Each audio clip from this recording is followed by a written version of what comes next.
Are these cards worth picking up for 2025?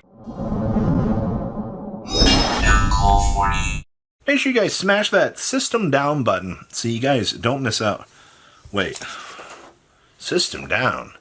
In what eternity, what year have we come down to out here that System Down has returned back into the spotlight? Well, actually, this is really funny because with Orcust kind of making some rounds at a lot more of these OCG events, Orcust kind of has returned back into the spotlight out here.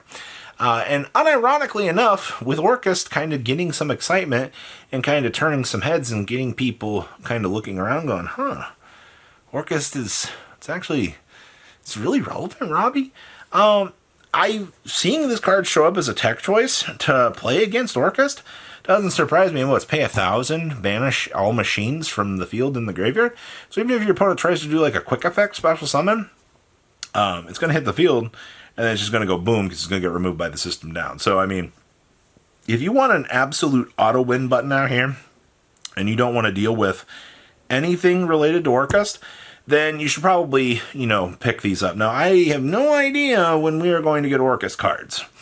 Alright, when we see cards showing up as opportunity cards to stop other particular powerhouses, by the time the good old TCG could get this, we could just be not having to worry about it. But OCG is telling me here that System Down is a very cute tech choice, then we're going to look at it. We're going to consider it, and we're going to go, is Orcust really going to be that much we have to decide for it? Well, this comes down to your local environment when we do get Orcust. If you got a crap ton of Orcust players, then golly gee, Batman, I'm probably going to want a crap ton of System Downs to beat that matchup. That's just how it is. So, well, everybody, you heard it here first. System Down 2025. Yeah, that wasn't initially on my bingo sheet going on into this year, but I guess I'll take it. The Crystron hype train. Now, I have absolutely zero clue how this deck works. It's a lot of big synchros. It's a lot of big power plays to kind of put your opponent into what looks like a pretty decent position, but TCG doesn't have Baron to floor. And looking at most of the synchro pool available to Crystron, I'm not going to put the deck in the same category as Blackwings. I would say that the deck... Okay, so let me make this comparison. So Blackwings have a pretty cool utility of options available to them. Granted, they're pretty power crept, but Crystron kind of has a little bit better of an armament of things to, access. So kind of in that same light where Blackwings were, the synchro powerhouse with very unique utility options, that's kind of what you're getting out of the Crystron pool here. You're getting a very strong sense of monsters, and these guys can also synchro summon during your opponent's turn to put some very strong effects on the field. Crystron Citri has been probably the biggest one to see all of this movement out here. I can't imagine Konami not reprinting Crystron Citri in the future. And I'm most curious about this deck. Of everything out of Supreme Darkness, Crystron's always been the deck that I've kind of question marked a little bit, because I'm not exactly sure where it's going to fall for us. I want to be absolutely proven wrong. I want this deck to actually be a top tier contender, because I like cool new rogue options showing up, and maybe it'll incentivize me to want to sit down and learn how to play this. I mean, I've been, knees deep in, Ouroboros hand loop. We got some Eldritch here, and then to top things off, what is this? Oh, this is we got Primite Blue Eyes sitting here. So, I mean, my attention is all over the place. Ogdoadic cards. So, this is also one of the more humorous discussions I wanted to have today. So, ever since we got that new ritual archetype confirmed for the TCG, Ogdoadic cards blew the crap out of the water. And people were like, oh my gosh, reptile cards. We are heading on into the year of the snake out here. And I'm kind of assuming that everybody's kind of assuming that we're going to get some sort of reptile support. Now, it might be like middle of the year, because Konami's kind of flushing out Year of the Dragon right now, kind of at the end of Year of the Dragon. So I I am very curious to know what they're going to do for reptiles, but the new ritual theme was really, really cool.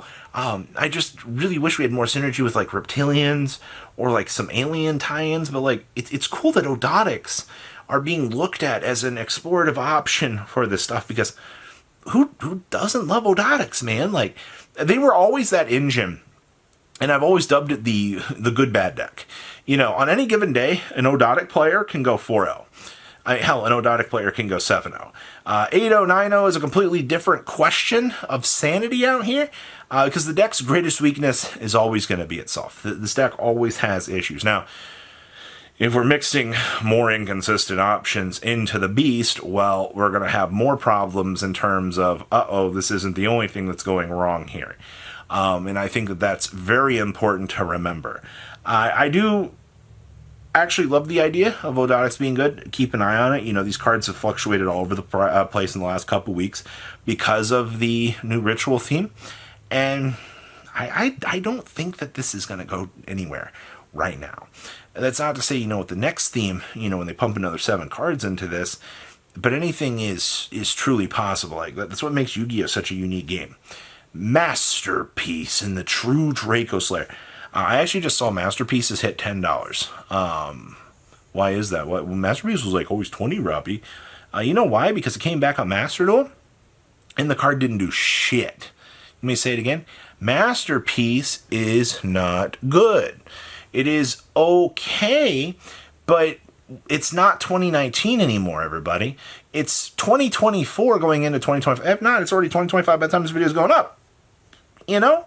I hate to tell you this, but cards from 2019 they've aged a very long time. Power creep is a very natural progression of the game, even if it doesn't look it. You know, even adding a little bit into the pool of things is just taking away. And a card that's only half affected by effects, when we now have cards that are affected or unaffected by all effects, and, you know, they get blown out by cards like, what is it, like Destructive Daruma Cannon?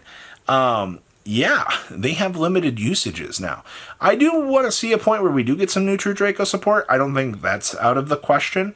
I would absolutely love to see some new stuff, but you're not going to get a boss monster anywhere near the level of Masterpiece for that archetype again, because they've already made one. All right, Konami, they sometimes will revisit and give things new boss monsters, but I really just don't see it for True Draco. True Draco also remains in kind of that very unique state. Like, the card was very, very cancerous for what it was, and also most of the floodgates kind of around him have very much vanished over time. You know, I mean, there was a time where, you know, we could roll Masterpiece out, flip Skill Drain, and, you know, he's just protected. He's just going to town.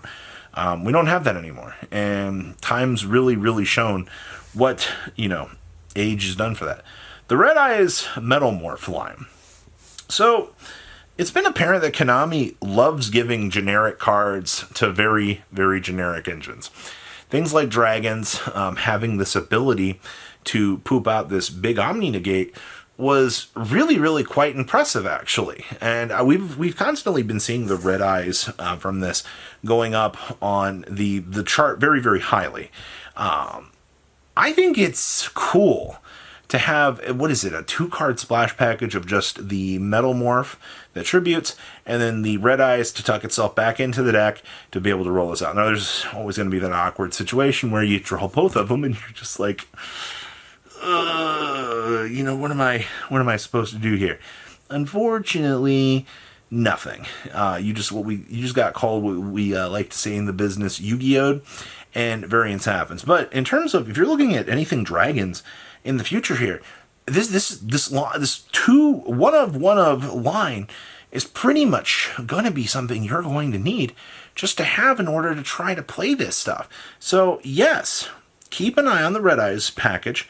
Let's see what it does in the future. I would probably get a reprint for it sometime this year, I would think, because Konami, there's no business for an ultra rare being as expensive as this stuff is. So that is it worth the pickup for 2025? I'm very, very intrigued to see where stuff goes on this list.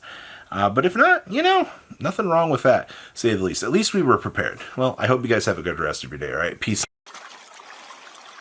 Patrons! Thank you!